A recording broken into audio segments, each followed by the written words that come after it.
Assalamualaikum warahmatullahi wabarakatuh. Sampurasun badaya tepang dengudi sareng pidangan dongeng Sundanya urang ngadongeng deui. Urang neraskeun hanca dongeng anu katunda kalayan ngabantu nyejarah carios anak guludug atanapi si jaka langit. Ieu dongeng teh karangan Mang Jarira sok sanaos dongeng basajan malah mandar jan dan hiburan. Kabadaya anu satia manco kandongeng Mang di mana we ayana mugia sadayana aya dina kasehatan lahir sindarangan batin dilancarekeun sagala rupinanya. Tong hilap dirojong ditarolan tombol subscribe. Atuh manggi nganunkeun kanu parantos like kopi komen.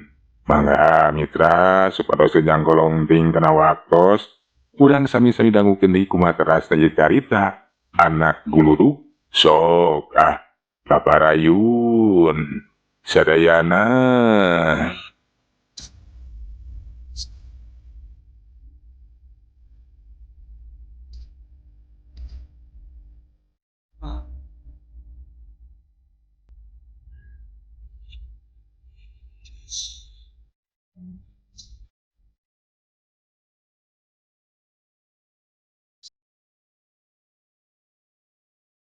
Sedangkeun ari si Cakarangit sakada nempo musuhna geus kabur sakadapan mau ukur ngajanteng we merhatikeun kaayaan. Tapi tetela musuhna teh bener-bener geus init ngejat tinggalkeun eta patempatan. Geus kabur tah ayeuna mah jurig ajag teh. Tetela urang nagara Gurawang sageningan. Euy arek ngalapati uing teh. Tapikeun ayeuna mah da uing ge moal sieuneun. Geus wanieun nepikeun ka mana ge pasti ku uing bakal dising hareupan. Geus kitu mah si Cakarangit teh laju ngaleos ninggalkeun sisi walungan.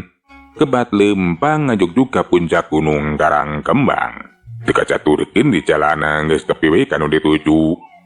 Laju atuh nyaritakeun kajadian nu geus karanapan ka guruna nyaeta Ki Jagat Wisesa sabada ngadenge katerangan ti si Cakarangit.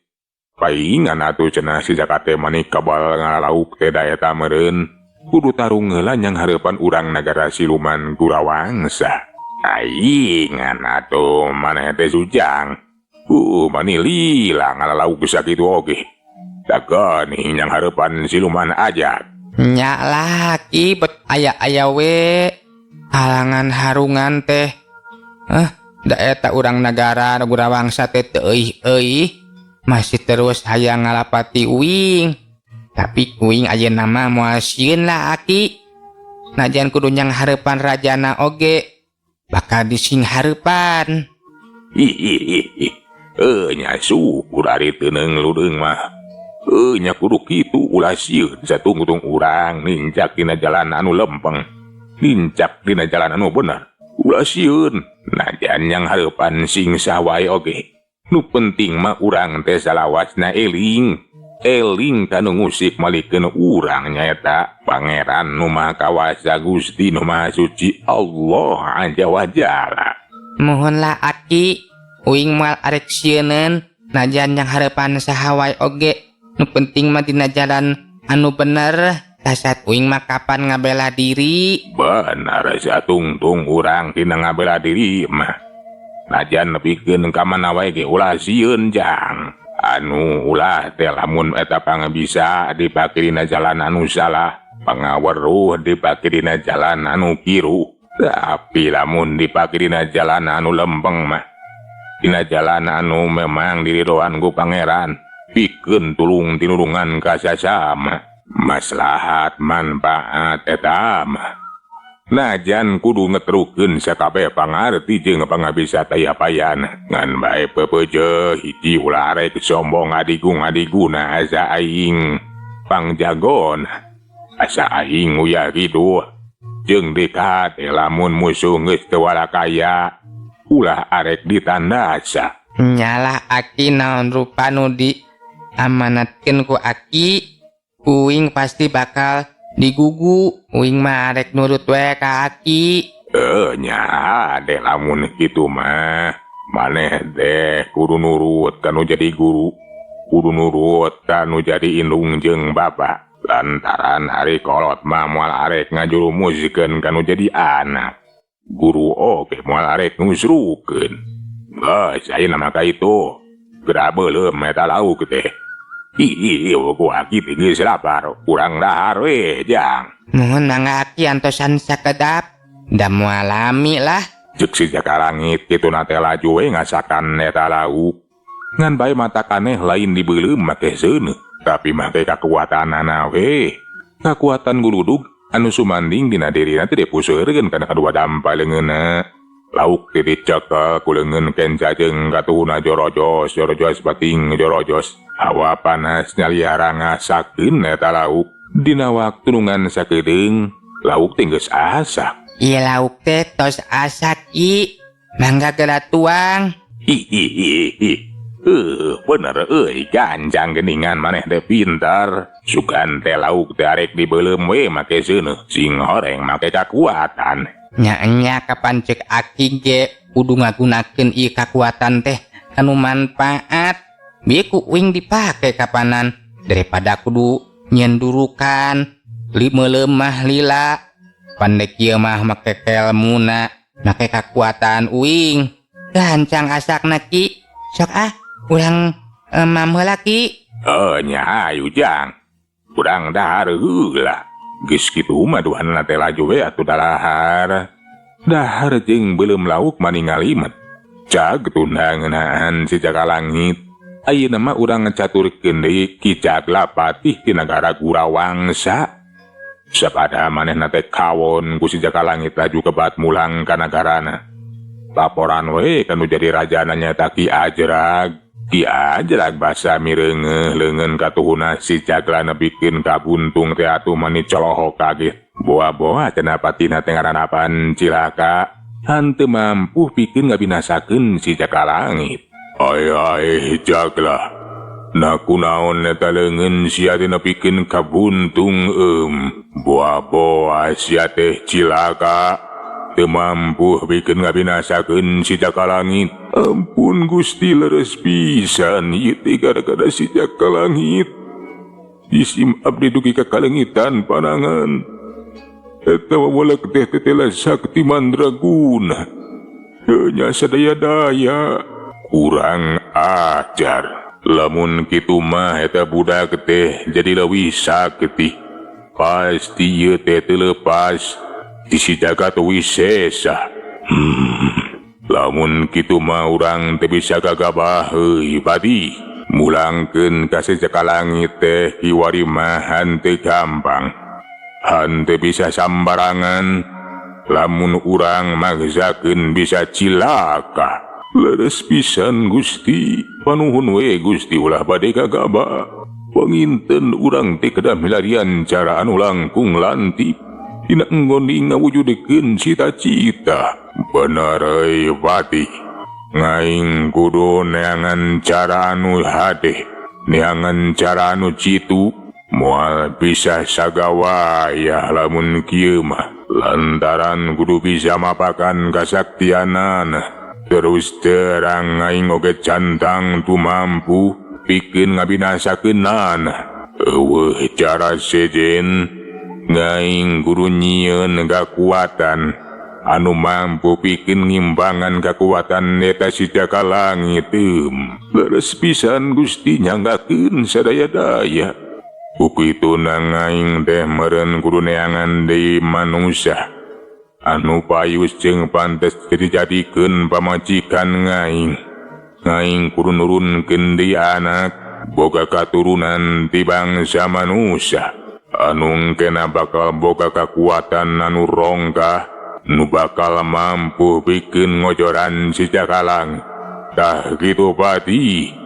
Kitu cenah cek eta Ki Ajrag teh eueuh cara sejen pikeun ngawujudkeun kahayang dina raga Malaspati malas ngajari ka si Jaka Langit teh. Iwa ti kudu ku cara boga katurunan ti urang manusia anu bakal dijadikeun manusia satengah siluman anu sakti mandraguna.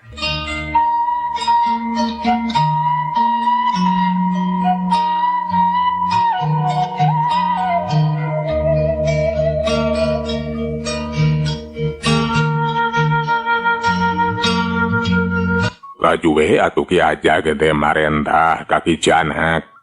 pikeun indit ka alam manusia, pikeun neangan awewe nu bakal dijadikeun calon pamajikanana. Wayahna sia janak kudu lunta deui ka alam manusia Naon nimalan Gusti, nah aya bade pikeun saeun naon nu kedah dipidamel ku jisim abdi. Sia kudu indit ka alam manusia, pikeun neangan calon pamajikaneun aing Jadi Gusti melamu teh hoyong kagungan deui bojo di urang manusia nya. Bener teu salah. Ngaing kudu boga katurunan deui ti urang manusia anu engkena bakal dipiharep bisa ngungkulan si jaka langit lantaran kiwari teh si jaka langit kasaktianana geus nambahan gara-gara babarengan jeung si Jagat Wisesa. Ukituna eueuh cara sejen niwalti ngaing kudu boga katurunan ti urang manusia. Tah kitu kumaha kaharti ku sia. Kahatos anu ani kitu mah tumuun. Mudah-mudahan wae putra sarina Gusti Prabu anu engke bakal tiasa ngungkulan eta si jaka langit.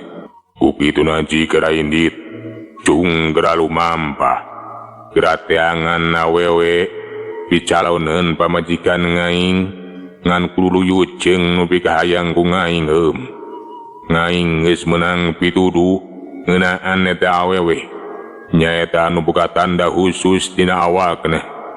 Janten kitu Gusti, nah kumaha eta tandana teh?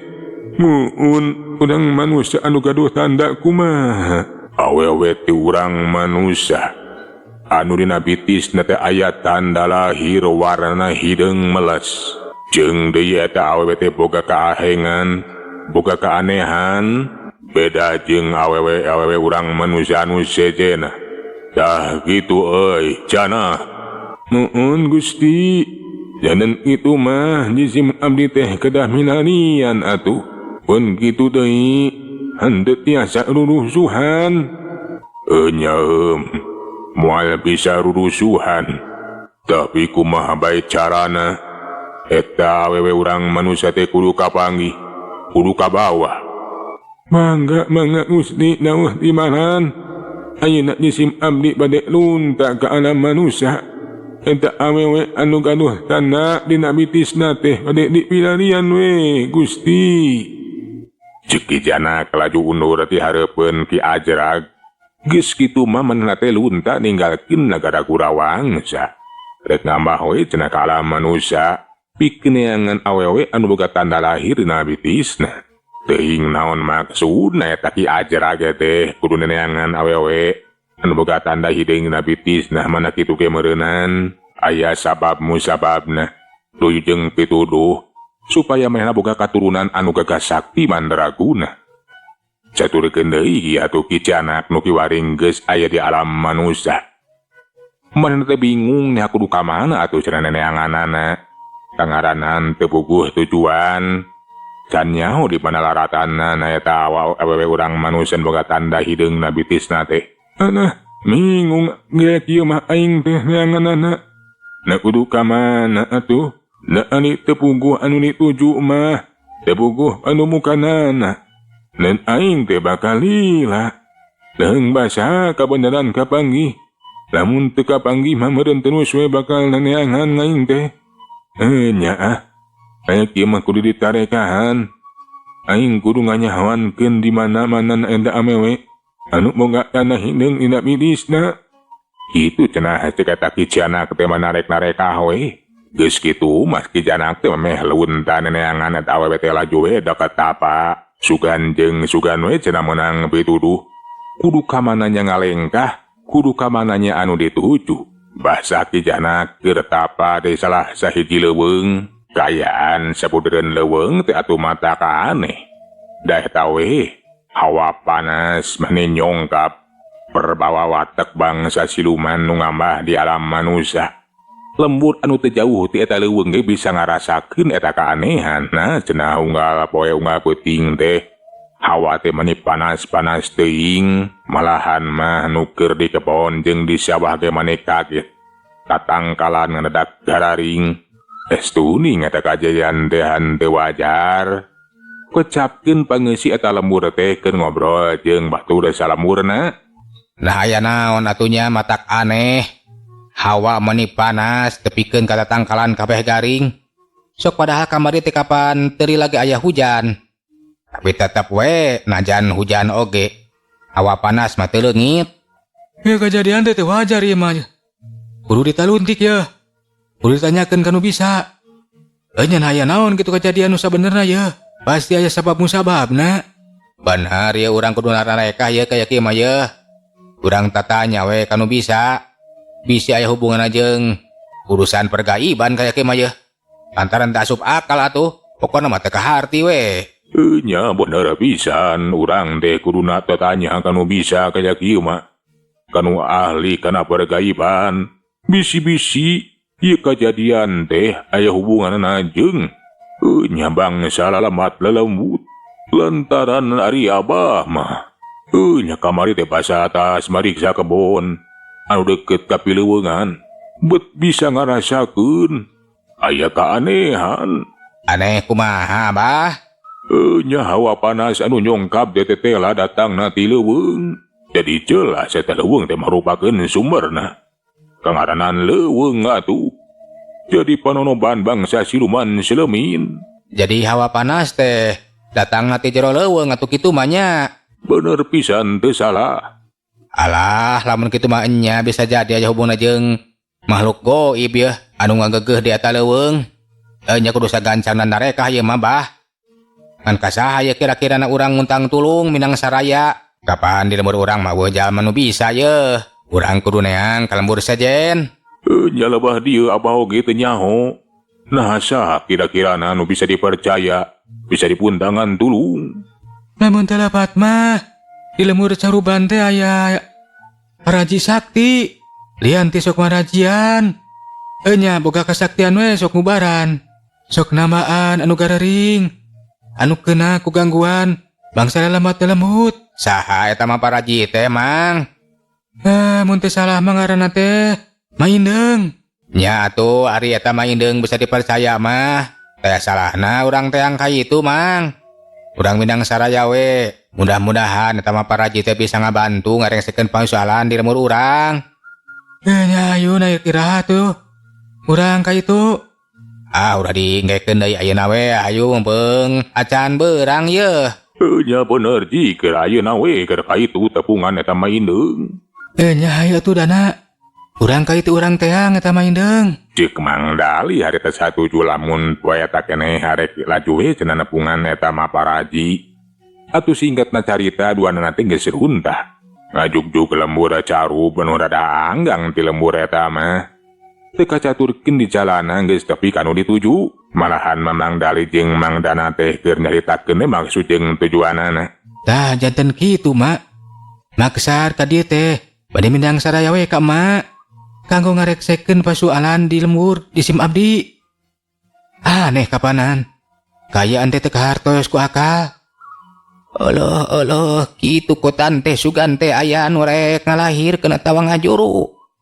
Oh jadi aneh atunya. Bet ledi panas lembur teh.